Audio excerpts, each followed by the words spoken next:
This is a MK7 GTI. It also applies to Golf. MK7 is 2013 to 2020.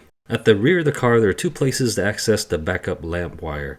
The most obvious place is right at the light itself. It's the black wire with blue stripe. If you'd rather not have to run wire through the tailgate, you can access the wire right here. Pry the panel downward.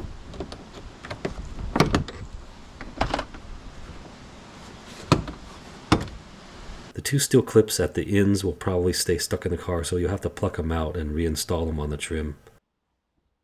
Look for this bundle of 5 wires on the left.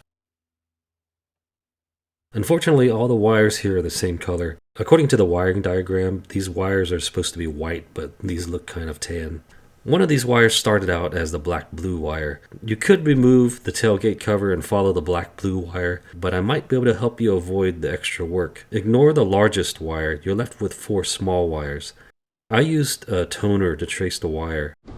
To use the toner, I unplugged the connector at the light. I clamped the black wire from the toner to the stud for ground. I stuck a paper clip into the connector at the black and blue wire and clamped on the red toner wire.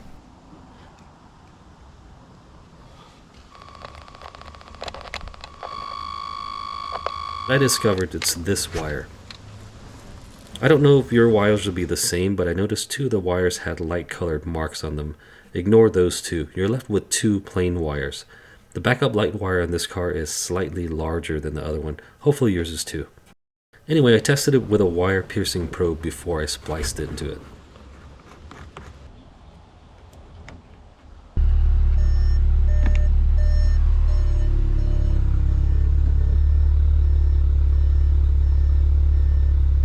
If you're looking to access the backup light wire at the front of the car, I didn't do this, so everything here is theoretical. I don't know how hard this is. It doesn't look easy though. Anyway, look for the body control module. VW calls it the electrical systems control module. It's at the left end of the dashboard. There are 3 connectors. The wire you need is in the connector closest to the front of the car.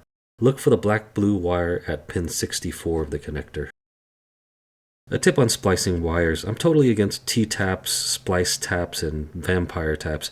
These are guaranteed to eventually fail, especially in a car where there's a lot of vibration. The best splice is a solder splice. I do this by stripping away some of the insulation. The new wire is twisted on just to hold it in place while I solder it. Then I wrap it with electrical tape and secure the tape with a zip tie. Thanks for watching. Like and subscribe, please.